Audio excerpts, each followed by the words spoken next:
Hey everyone, welcome back to my channel. Today I wanted to talk about a Netflix film called The Harder They Fall. The Harder They Fall is directed by James Samuel, and it's actually his first feature-length film, which is a huge deal, especially with the cast that he was able to bring on for this film. The Harder They Fall follows Nat Love, played by Jonathan Majors. When he was a boy, an outlaw came in and murdered his family, and now he is hell-bent on revenge for his parents' killings, and has become a bit of a well-known outlaw himself. I saw the commercials for this film and I was immediately excited to see it, seeing people like Zazie Beetz, Lakeith Stanfield, RJ Kyler, and of course Idris Elba. But I'm a sucker for a good Western movie, so I thought I would check this one out. This movie had some really interesting shots to it. Some of the cinematography I thought was really unique and well done. Big props to James Samuel for bringing that to life as we saw it in this movie. But without further ado, let's get into the 6 things that make a movie great. 1. The plot. The plot's pretty basic. This is basically a revenge movie, and Nat Love is at the center of it all. But that's kind of where this ends. We've seen revenge movies work like Taken, but for some reason the plot to this movie just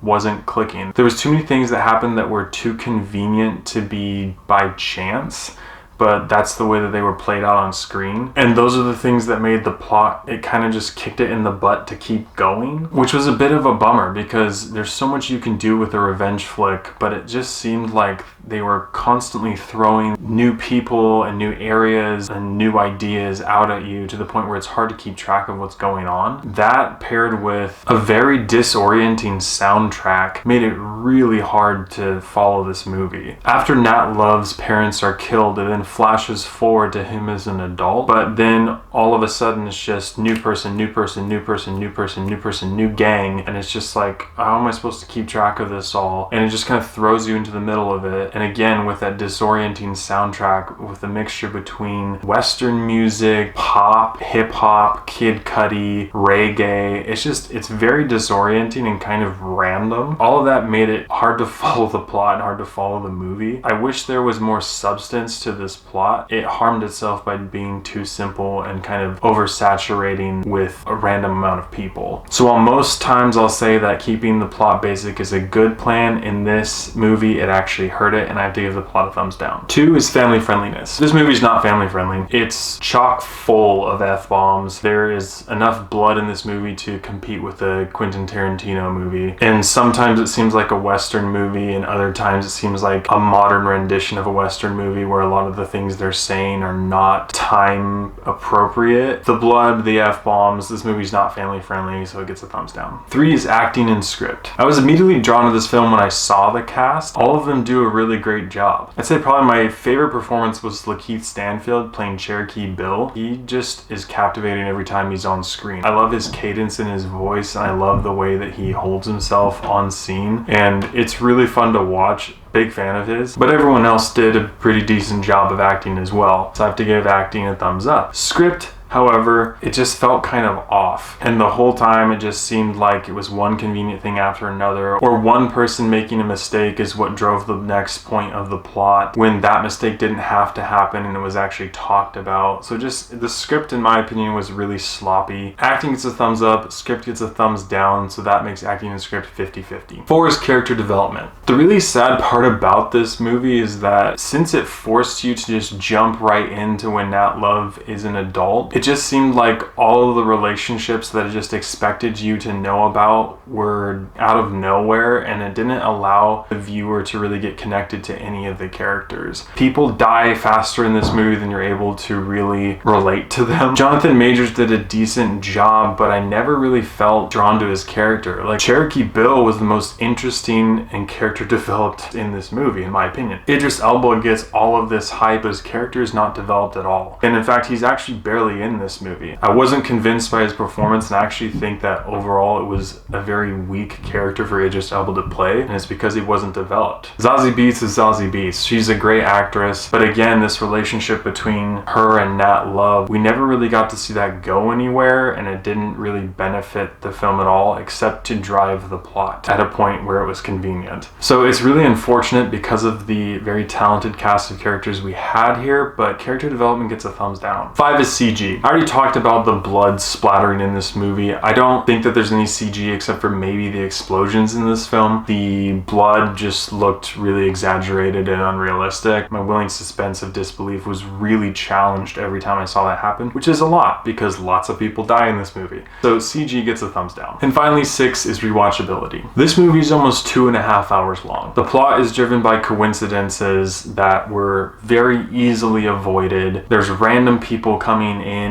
to the film, including the random Smurf lady that's mostly naked. That was like, what the frick is going on? The music is very disorienting, but you have an all-star cast. There was a twist that came at the end of this movie that, for me, bumped it up an entire point in grading because it was really, really good and well delivered. Nothing came from it. There was no fruit that was born because of that twist at the end of the movie. But I thought it was a good twist. Unfortunately, because of how disorienting this movie is, I would never go back and rewatch it. It could have been something, but it wasn't that great. So rewatchability gets a thumbs down. Because of all of these different factors for this film, overall I have to give The Harder They Fall a 6 out of 10. Obviously, this is a very exciting opportunity for James Samuel. It's awesome that he was able to get such a great cast to be a part of his first feature-length film. It failed on a lot of fronts as far as what it takes to be a good movie, but there were little sparks of a good movie in there. If he's able to take the good moments from this movie and learn from them, I think that he has a lot of potential. Unfortunately, this one didn't really fit the bill, and I would not recommend watching The Harder They Fall on a Friday or Saturday night. Thank you so much for watching. If you've seen The Harder They Fall, let me know what you thought about it in the comments below. We're at 52 subscribers now, slowly on the climb to 100. I have a lot of TV shows and movies that I'm doing analysis and reviews on coming up, so be on the lookout for those, and I'll catch you guys and gals in the next one.